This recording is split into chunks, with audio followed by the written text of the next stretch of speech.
Hi, I'm Natalie Jill, fat loss expert turned high performance coach. When odds are stacked against us, how do we shift and create everything from nothing?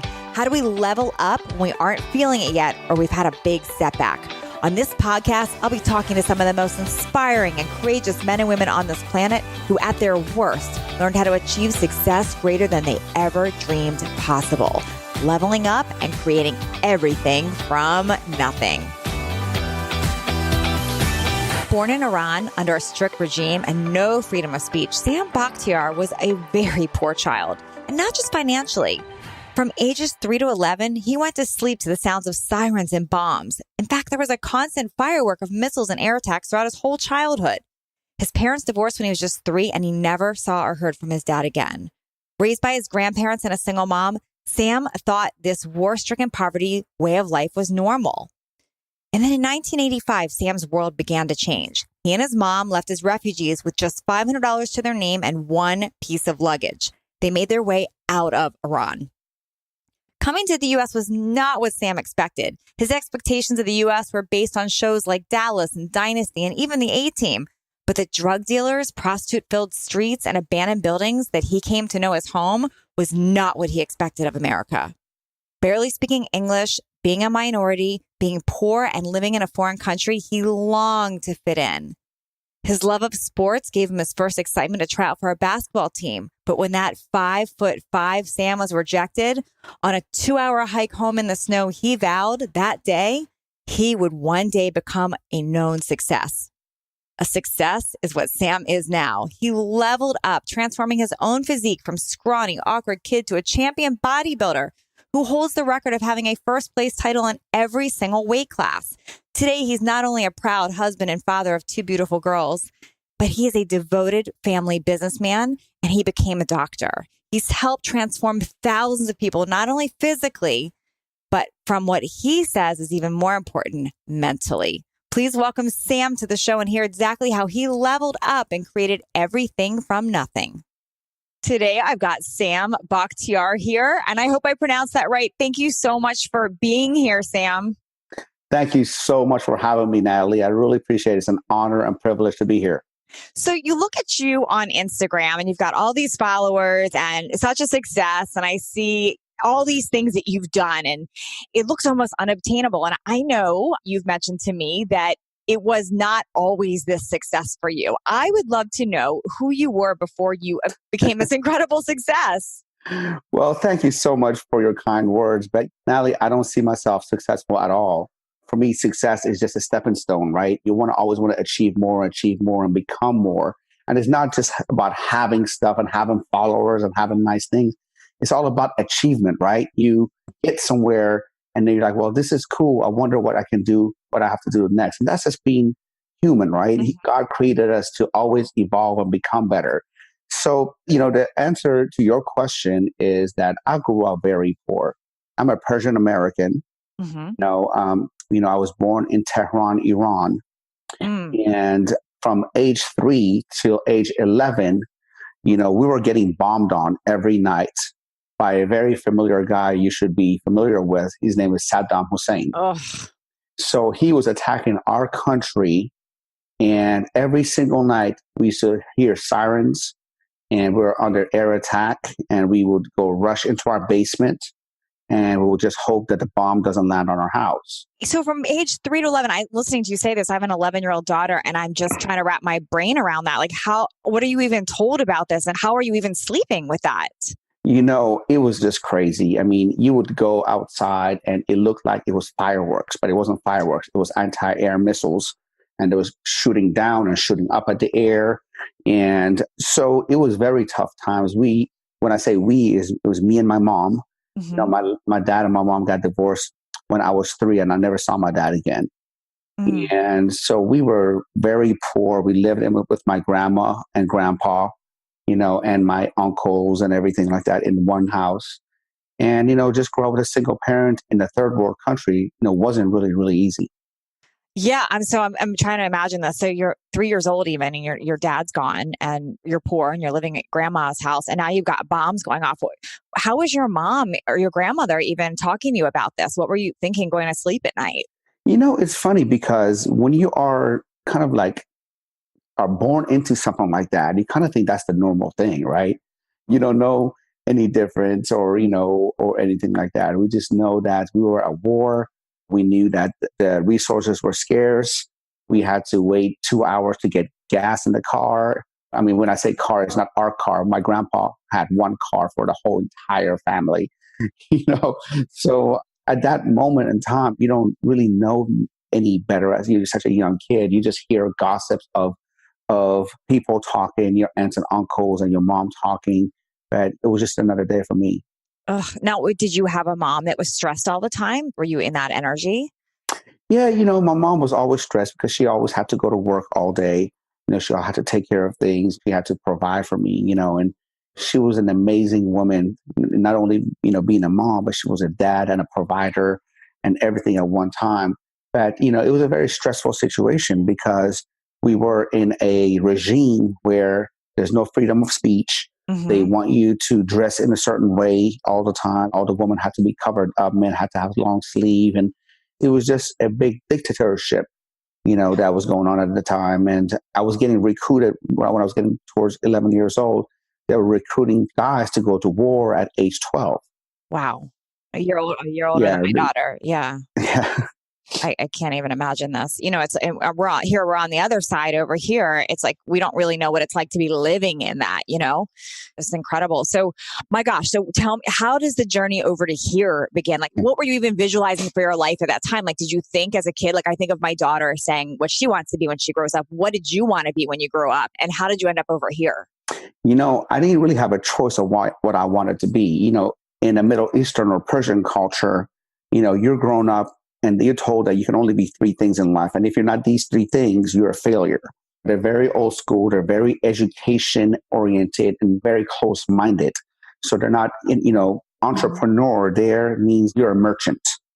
So they don't really, look, entrepreneurship is just somebody who's just selling stuff like a bazaar or like a yard sale, A so, yard sale. That's good. so, Everyone's an entrepreneur. They've got a yard sale. I love it.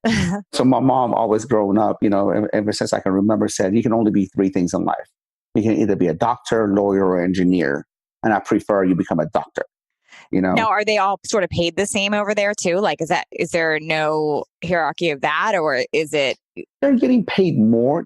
Doctors, lawyers, and engineers get paid more, but it's not just about being paid. Mm-hmm. It's the status that they seek. The status. Okay. They're very status oriented. So, as a kid, you're told these three things. Did you have one of them that you wanted to be, or were you daydreaming of something else? Ever since I was a little kid, I love sports. Mm-hmm. I love cars. And I like girls. You're our normal guy. Ever since I can remember, those like my three things that I've always been attracted to. And, I'm 45 years old right now, and the hobbies stayed the same. I technically haven't evolved. Yeah, you sound like most men, sports cars and girls. I think you're normal there. Thank God I narrowed the girl down to one. So I'm blessed. Yeah. So you knew like sports cars and girls, but you thought, I'm going to be a doctor, lawyer, engineer. You knew war was just what you knew. Yes. Well, how did you end up over here? Okay, it's a great story, man. And I hope you're ready for this. I'm ready.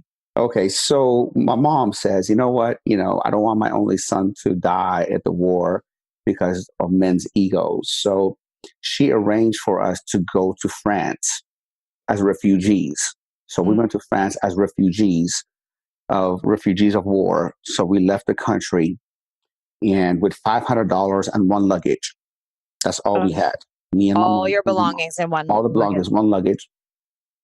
We went to France where we stayed with one of my aunts, and we stayed there for a year. Then we came to the United States as refugees in 1985. Now, Jill, when we're coming to the United States, I'm thinking, I'm watching all these shows, and I'm going to show my age. Some of you younger people probably won't know this, but there were shows like Dallas and Dynasty and the A-Team back then. Oh, yeah. And when I was looking at it, I'm like, oh my God, I'm going to go to the United States and everybody there is rich and everybody has swimming pools and everybody has Cadillacs and mansions. And that's what I was seeing on TV. So when my mom said we're going to the United States, I'm thinking I'm going to, where like the movies are showing. And I was very disappointed because we came to a little town called Sharon, Pennsylvania, Okay. because my uncle was going to college there in a college called Youngstown State University. And Sharon is a very depressed old steel mill town where all the steel mills left, and there was no economy, and there was a middle of crack epidemic. Mm. And so we came there in 1985, and my uncle had a convenience store in the worst neighborhood in the town. And we came there. I mean, the neighborhood was so bad. It was full of abandoned buildings, and the road wasn't even paved. It was just a brick road. When I say the hood, it's the hood. Yeah. So I came there and I'm like, wow, I wasn't used to the diversity of people. I wasn't used to people being that big. Americans are big compared to the Europeans and the Persians. I'm all like, wow, these are big people, right? So you go from war-stricken area, so it's not nice there, I'm assuming, and then you are in Europe, so it's a little bit nicer. So you're getting used to nicer stuff. So then you come here thinking you're going to have Dallas Dynasty or A-Team, and you've got this dangerous area. Did it remind you where you came from? Did it remind you of war zone, or what was? No, it was just totally different. Like, I mean, even though we lived in a war zone, we lived in a nicer neighborhood, and it wasn't like the war, like the bomb hit us directly, but it was right near us. Okay. But when I came to the United States, I was expecting mansions and Cadillacs and swimming pools. And when I saw abandoned buildings and just ugly streets and, excuse my language, but drug dealers and prostitutes outside, I'm like, oh my God, what is this? Where is the places I was looking at in there? So anyway, I started working for my uncle at his convenience store. And then I went to school the first day as a 7th grader. I walked in and I said, I want to go to 7th grade with my mom. I barely spoke English. And remember, in 1985, in the middle of nowhere, USA, I was the only minority in town. When I walked into school, there were Black people and there were white people. And then there was Sam walking in. They didn't know who the hell or what the hell I was. Yeah. I remember they're telling me, what is you? Oh, wow. What is you? So I went to the guidance counselor. I said, I want to enroll in 7th grade and I need to learn English. And I also want to play football. And they're like, yeah, football. And they show me this odd looking ball. And I'm looking at that. I'm like, that's not football. My English is not that good. But you're used to European football. Yes. I'm like, my English is not that good, but I know that's the foot and that's the ball. What you're playing is rugby. And they're like, no. That's called soccer here. And we don't have a soccer team. And now I'm devastated because I'm in a new country. And this country is not as nice as I thought it was. And I don't speak English. I have no friends. Kids are making fun of me because I don't have the same school, same clothes, or same haircut, or same thing. So now I'm totally depressed because I don't know what to do. I've never seen American football before. I didn't even know what baseball was. And the only thing that I've ever seen before was basketball, even though I've never played. And I'm 5'5" right now on a good day. Okay. So like, okay, I'll play for the basketball team. So I tried out for the basketball team. And I never forget, it was a snowy Pennsylvania day. It was a Saturday. I went, I put on my best shoes and my best basketball clothes. And when I tried out for the basketball team, and next thing you know, the coach read everybody that made the team, and I wasn't one of them. And at this point, I left, walked 2 hours in the snow home, crying my eyes out. Really, my eyeballs were just red. And I came home, and my mom was like, "What's wrong?" I said, "Mom, I didn't make the team." And she sat down and gave me this speech like every other parent and said, "Okay, no big deal. Here's what we're going to do. After school, I'm going to take you to the boys' club. You go to the boys' club. You work out for 2 hours, practice basketballs, and I come pick you up after work. You'll do your homework. You get better. You try out next year." So that was the plan. So I started doing that. But while I was going to this boys' club, it was called the Buell Club. So it was like a boys' club. I saw these guys go into this room upstairs. And these guys looked all jacked. They looked all jacked. They looked like Sylvester Stallone and like the Rocky movies and Arnold. And I was like, wow, I want to look like them. And one day I walked into this room upstairs and I saw this bunch of these big guys just lifting weights and cussing and having a boom box and then slapping each other. And I was a scrawny, odd looking kid. I went back. I'm like, man, I ran out of there. I'm like, this guy's going to eat me. So I was scared. So I waited every day for them to leave. And I started going out there and trying to work out a little bit that I didn't even know how to lift. But by the grace of God, I almost killed, I didn't get killed. I almost killed myself. So many times I dropped the weight on me. There was nobody there to help me. Literally, I could have been dead, but I would never lift because somebody was there because I was too self-conscious. After a couple of months, Natalie, I started developing what I call baby muscles. You know what baby muscles are? No, tell me. What's a baby muscle? Baby muscles are muscles that you can only tell on yourself. Nobody else can tell. I love it. Okay. Yeah, I've had this before. So I've developed these baby muscles, and I'm thinking I'm all bad, right? Like I'm like now, in the bathroom, flexing in front of the mirror. I see little things popping out, and then my self-esteem started to develop. I start feeling better about myself at school, And one time, my mom walks in my room, and she goes, "What are you doing?" I'm like, "Mom, look at my muscles." She's like, "What muscles?" I'm like, "Mom, if you stand right there at that angle and look at that light right there, and look at that cut, look at that." And so that was my first thing of falling in love with body transformation. Wow. And learning to lift. And because not only it changed me physically, but it really changed me mentally. And it changed my self-esteem, how I carried myself. And I literally fell in love with it, just fell in love with it. And every week, my mom gave me a $20 allowance. And that $20 went straight to a magazine, a bodybuilding magazine, and the rest went to GNC. I literally would buy the latest amino acid or, protein powder or something like that, because I was just infatuated with just bodybuilding and changing my body now. This was like at age 15, Mm-hmm. And I would just get the latest potion and read the latest workouts and things like that. And my mom and everybody in my family think I was just crazy. I just lost it. Yeah. Because nobody in our family ever did anything like that. Persians don't work out. Persians' idea of working out is Persians say, yeah, I want to work out for 2 hours. What they mean is they went to the gym, they sat by the sauna for, an hour, then they went into the jacuzzi, and then they took a shower. That's their 2-hour workout. That's what I call a Persian workout. I love this. And the thing that, I keep catching from you is the power of your mom too, and her belief in you. And what I love is that here you growing up first in war-stricken areas. And my first question was like, how is your mom dealing with that? And it's like, that didn't even faze you that, your mom she was strong. And then you having, you moved to this country and you're feeling depressed and down and walking 2 hours home after not making the basketball team. And your mom is just so uplifting. Like she doesn't take the excuses. She just goes into here's what we're going to do. Here's what's going to happen. And I think that person believing in you is so amazing and so huge for people to hear, that just having somebody else believe in you is so powerful. Yeah, my mom is a very strong-minded woman. And I can honestly tell you, as much as I love my mom, she's very hard to satisfy. I don't think I've ever heard her say, "Good job, Sam." She always pushed me to do more. She said, "Well, this is good, but you can do better." Got it. Okay, I hadn't heard that part. Okay. So it's a sort of a backhanded, yes, you got this, but let's do this too.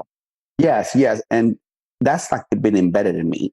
Like earlier you said, wow, you're successful and you have this many followers and you have this and that. I don't see myself as successful as at all. For me, I'm always looking at the next thing. What can I do better? What can I do things? And honestly, sometimes it just drives people crazy, but I'm just never, I never sat down and celebrated. Oh, wow, I did good. Maybe for a second, I wake up every morning. I'm like, oh my God, I cannot believe this is my house. Yeah. Oh my God, I cannot believe this is my car. Oh my God, I cannot believe this is my life. Every morning I'm grateful. And I heard Ed Milet talk about it one time. And I think his word was blissfully dissatisfied. I'm blessed, but not satisfied. And that kind of describes me. I'm blessed. I'm looking at it. And I think Tim Story, my pastor, he married us and he said something very profound. He says something like, he goes, thank God, he goes, I'm not where I want to be, but thank God I'm not where I used to be. Yeah. It makes sense too. Your dad leaves at age 3. If your mom's hard to please, it's that constant seek for approval. So what else can you do? Yes. Yep. Got it. Okay. So bring me to how you get to be this mega success. So I totally see why you start taking care of your body, why you're getting your power and getting strong. And do you think that boy training gets rejected from basketball, starts working out at the gym, finds this love for that? Did you think that boy would become who you are today? No, no. I mean, coming from a very poor family, and when I say poor, poor doesn't necessarily look, we're definitely, nobody in our family was ever a millionaire. Hmm. Nobody in our family ever made over a quarter million a year. Hmm. So when I say poor, I mean very working class family. When I mean poor, not just financially, but also mindset wise. Yeah. I mean, I remember a couple of times, even a couple of my family members came up to me and say, "Well, Sam, you think you're all that now because you read a bunch of books?" And I'm going like, "Wow." Mm. So I never thought in a million years that I'm here now. I always thought, hey man, there's always some kind of a struggle and some kind of thing, and but I can tell you that I broke the curse and I broke the family curse, and I'm here, and I want to hope I can pass on the legacy, not the legacy as far as monetary wise, but the mindset to my two daughters as well. Yeah. Yeah. Where did you close that gap? How did you go from the belief system of my family's all poor, I don't have the mindset, I don't have the support, all this stuff? How did you go from that to changing your mindset and becoming what you are? Because what you are now could not have happened without a change of mindset. You know, the thing that God's always blessed me with Hmm. was never like the best talent. I'm never the smartest person in the room, but I always had a vision. And I'm the type of person that I'm very disciplined and I do whatever it takes. Always been that way ever since I was a little kid. Being uncomfortable never fazed me. Mm. I thrive being uncomfortable. Matter of fact, I'm at a point that I drive my wife and everybody sometimes crazy because I can't sit still and Netflix and chill. I can relate to that. You're right. Yeah. Like they're like, "What is wrong with you, Sam?" Yeah. I'm like, I feel like I can't just sit for 2, 3 hours, just sit down. I'm like, maybe I need to Yeah. read a book. Maybe I need to, do some work. Maybe I need to email. And I'm getting better at it, but it's not who I am. So Yeah. I'm very uncomfortable being comfortable, if that makes sense. Yeah, it totally makes sense. I can relate exactly to what you're saying. So, but you hit on something that every interview I've done has mentioned, and it's such a commonality. And I want listeners to grasp this, that you said you had a vision. And that is that big step. That's that first step, that you have to have a vision of what you want. You know, very much so. And my vision came from pain. And let Mm. me tell you what that pain is. Growing up without a dad and struggling and seeing all the kids with dad having the nicer things in life.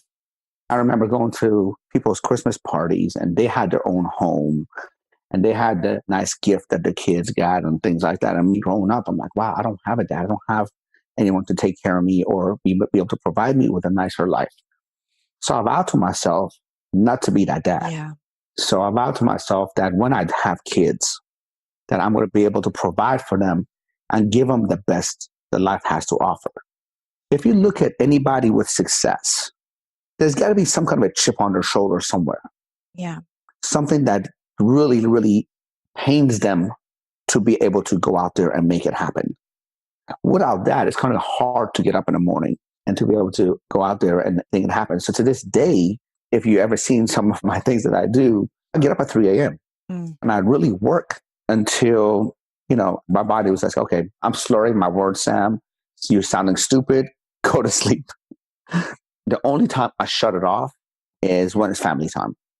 Yeah. So your pain really became your purpose. And it sounds Yes. like your driving core motivator, that your why is that you wanted to be something else for your kids. Yes. And now I realize that it's got to be a balance, right? Because for me, I went totally opposite because I had such a chip on my shoulder that my girls for a while are so spoiled now.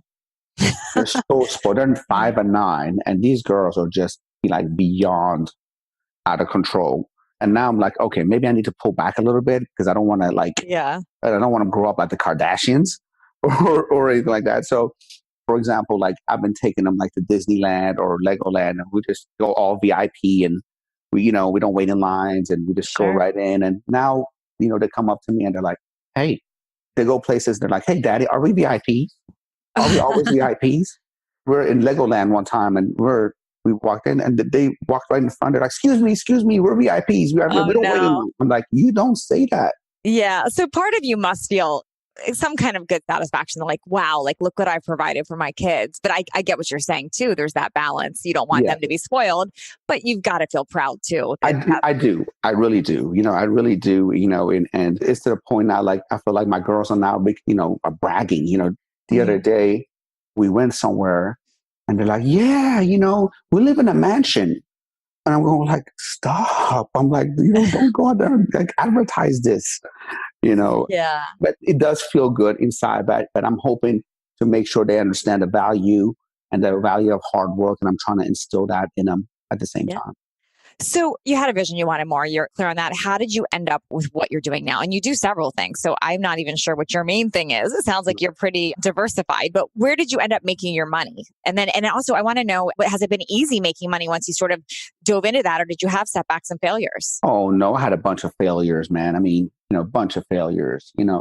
So when I graduated, so I went to Penn State University, Hmm. got my bachelor's degree at pre-medicine and nutrition. Then I went to Los Angeles and I moved to California, went to Los Angeles College of Chiropractic. I got my doctorate in chiropractic because my mom said that you need to become a doctor, not because I was what I wanted to do. But I went to chiropractic because chiropractic was the closest thing to bodybuilding. It Mm. taught me anatomy, physiology, biomechanics. It had to do with muscles and bones and nutrition. So I was all in. But when I graduated in 1999, I gave my diploma to my mom. And my mom, I have a picture of my mom with my diploma. She held it up high in her head, like LeBron winning the first championship, Mm. And I said, Mom, now you can go brag to all your Persian friends that your son is a doctor. But now I want to open up my own gym. Hmm. And she goes, okay. So I started my gym in year 2000 here in Chino, California, and I was doing, personal training. And I literally, for the first 2 or 3 years, lived in a one-bedroom studio apartment. I worked day and night. I was making at that time, 10 to 15 grand a month, which was, at age 27, 28. Oh, yeah. Nobody in my family was ever doing that. And I was on top of the world. I was doing well, and I did well up until, 2008 when the recession hit. And when the recession hit, none of my clients can afford personal one-on-one training anymore. A lot of them were realtors and into real estate and loan officers. And next thing you know, my income just dramatically changed.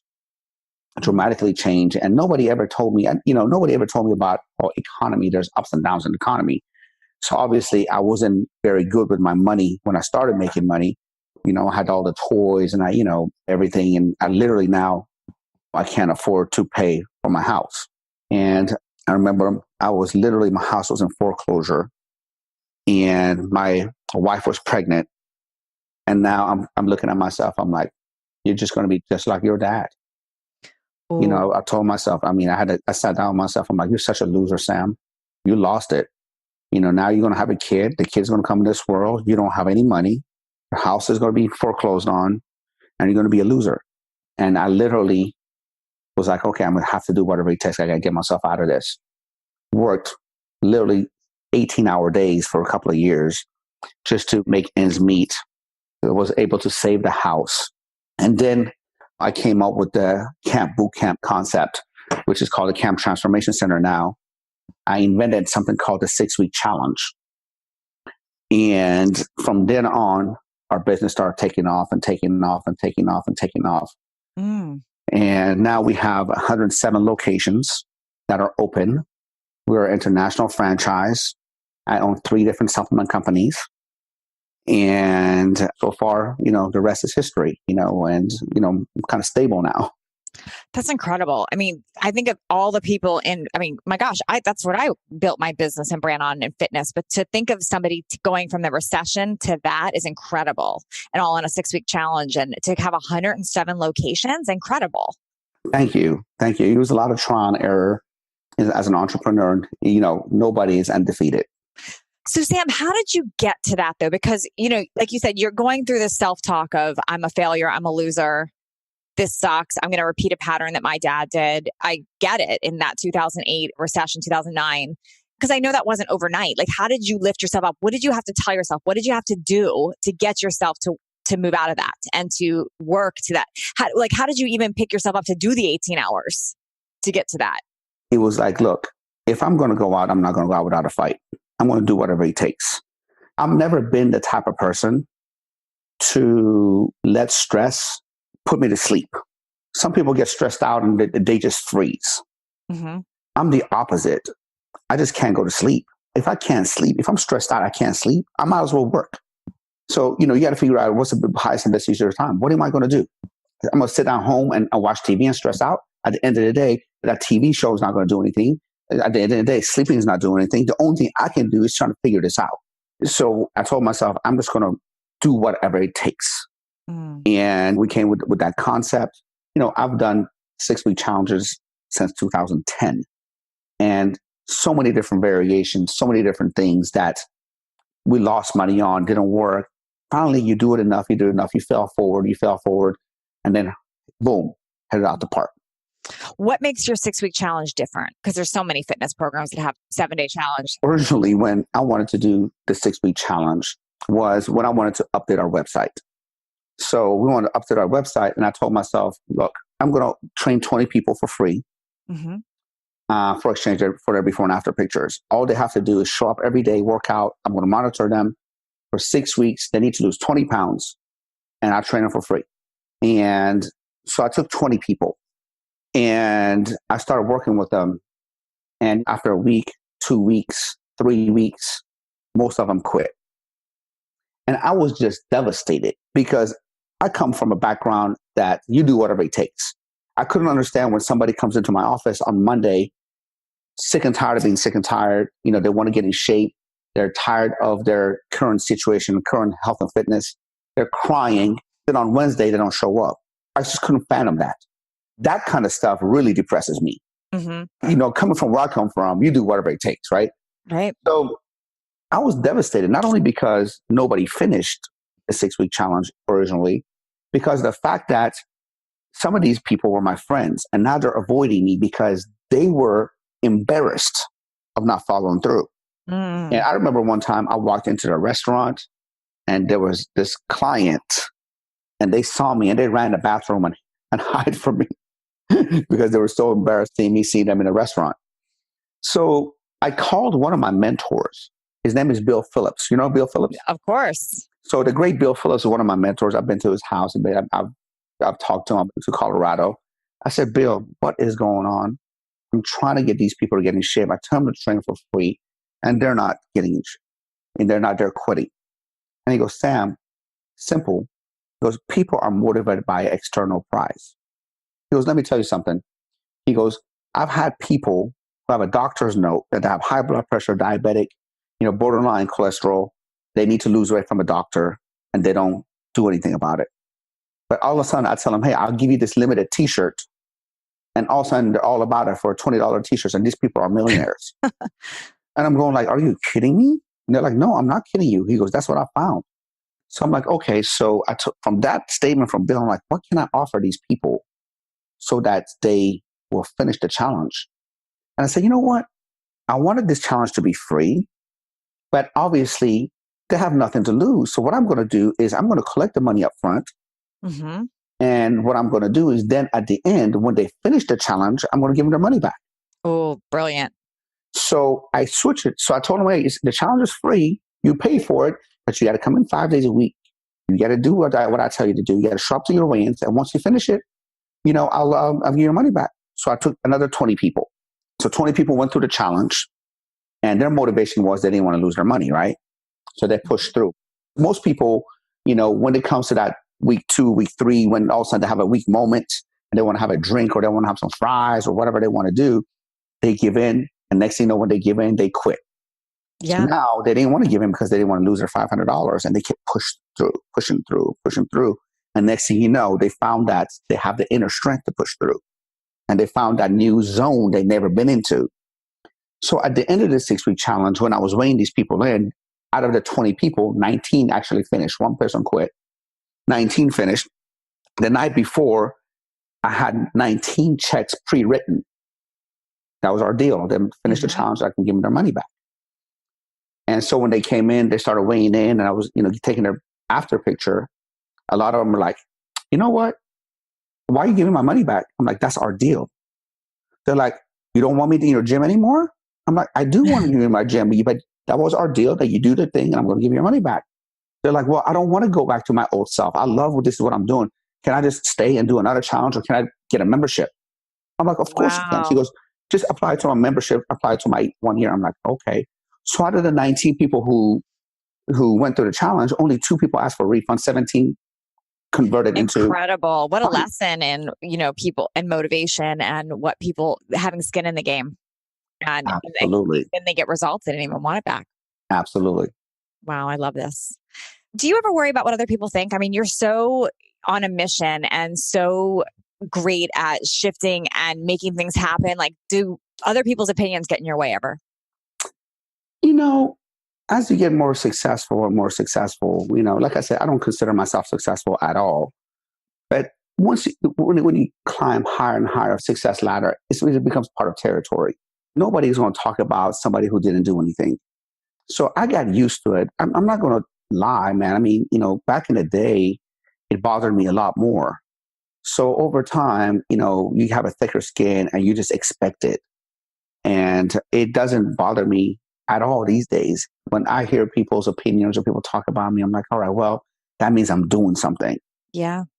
Do you ever have days now that you have self-doubt or feel down? I mean, I know you said you don't feel successful, which boggles my mind, but I kind of understand after talking to you. But do you ever have self-doubt that like you can't do something? You always have a little bit of self-doubt about the next level, right? Let me give you a comparison, analogy, if you will. I remember when I first started lifting, guys measure their success in the weight room, usually back in the day, which is how much can you bench? Mm-hmm. You know what I mean? How much can you bench? It was always like in high school, how much can you bench? And I remember I'm like, hey man, once I get to 2 plates, 2 1/4, 225, I'd be the man, right? So you do 225. I'm like, I wonder if I can ever get to 275. And then you get to 275. And I wonder if I can ever get to 315. And then it was never ending. And for me now, it's, okay, you wonder what it's going to take for you to get next level. But let me tell you what I've done to ensure that. So I have 2 little journals. One of them has what I call my 2018 goals and my life goals on them. I read those twice a day, in the morning and at night. But then what a lot of people don't do is, now that you have your yearly goal and your life goal, what do you need to do every single day to chip at it? What do you need to do every single day to chip at your life goals and your yearly goal? And I came up with a list of stuff that I need to do every single day. I don't know if you ever read the book, The Compound Effect by Dan Hardy. I have not. It's one of the most profound books. Basically, the book states this. Dan Hardy is the editor of Success Magazine. And he basically interviewed all the most successful people in the world. And he basically came out to this. He goes, little things repeated over time, little things done correctly, repeated over time, compounds to big results. And small things repeated, small wrong things repeated over time goes into big disaster. Let me give you an example. Look, Natalie, if people started eating a hamburger, French fries, and a shake today and gained 40 pounds tomorrow, nobody will eat a hamburger, fries, and a shake. Correct. So you eat a hamburger, fries, and a shake today, it's not going to show up. But if you start eating it more often over a year, over 2 years, over 3 years, it's going to show up. Yes, I've done that before in my life. Me too. Me too. Yeah. And the same thing goes with doing the right things. You have a great workout today. You do your cardio, you do your weights, and you eat perfectly today or perfect this week. Yeah, and you look in the mirror and you're like, where are my abs? Yeah, right? It's not going to show up. But if you keep repeatedly doing it, it's going to do it. So I'm asking everybody here that's going to listen into this, what do you need to do every single day that really doesn't seem like you're doing anything, but it's going to take you to that next level? And you got to write it down and you got to be relentless about it. I write it down every single day. These are the same things. So can you share what some of those are? Like, what are some of the things that you do every single day? Okay. Every single day, 1 hour of cardio. Okay. 1 hour of weights. Every single day, 5 balanced meals. Okay. Every single day, I'm very conscious of what I spend my money on. Mm. Okay. So a lot of times people don't talk about it. People say, I want to save money. Okay, well, I want to save money. Stop spending money on bullshit. Yeah. Right. So I'm very big on what okay, if I want to save money, I don't care how much money you make, you can always spend more than you have. Right. Every single day, I block out 2 hours of time for reading.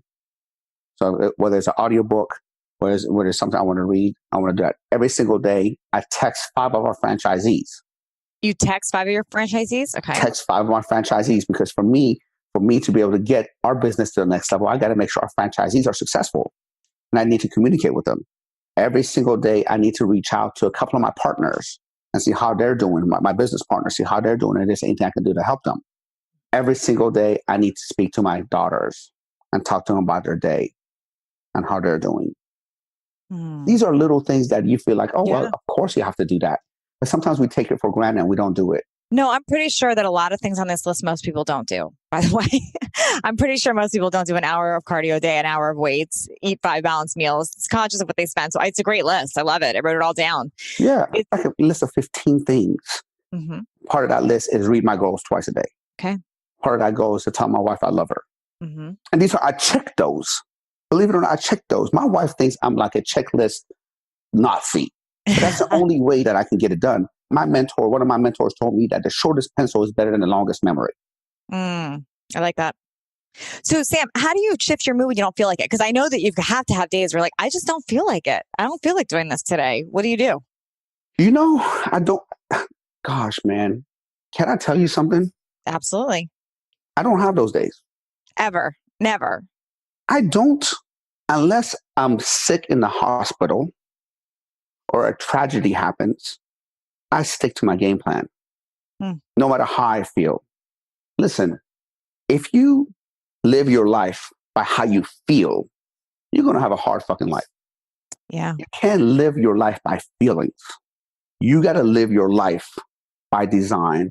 You got to live your life the way that you set it out to be. You got to stick to your game plan. A lot of people will just, I don't feel like this. I don't feel like that. Well, if you just feel, I feel like this, or I feel like, you can't do that. You can't do that. So it's like you notice your feelings, but you don't let them in. I mean, look, sometimes I don't feel like getting up at 3 o'clock in the morning, but my goal is stronger. My will to succeed is stronger than my sleep. Okay, I got to sleep in. I feel like tired. I feel sore. I feel this. I feel that. Yeah. You know what I mean? So 3 a.m, what's happening at 3 a.m? Like, how do you start your day every day with that? Is it starting with this list? Is it starting with going over this stuff? Is it a workout? How do you structure your day? I'm glad you asked that. So I learned from me, now I'm almost like a robot. So they call me a robot. But back in the day when I was getting myself in this routine, you got to figure out how you can do things correctly and get out of your own self. So I remember when I was first getting used to these kind of hours, I used to hit the snooze button. And next thing you know, sometimes I turn the alarm off, and then next thing you know, I'm not getting up. So here's what I do, what I did. So I learned to put the alarm 10 feet, 15 feet away. So I actually have to physically get up out of the bed to turn the alarm off.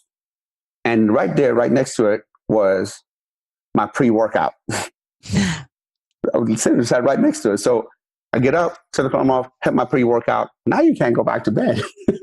Now you have to start your day. Yeah. Or it's going to wake you up for you. Yes. Yeah.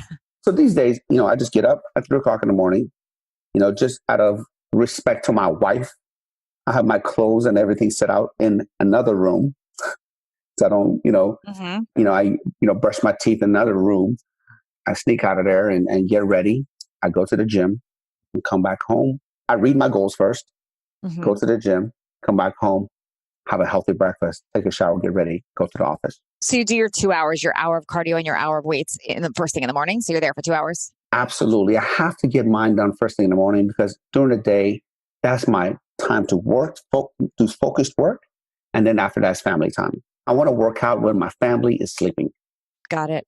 You have just redefined a whole new definition of commitment when talking to you. I don't know that I've talked to somebody this committed to a routine and a schedule and a regimen. It's pretty incredible.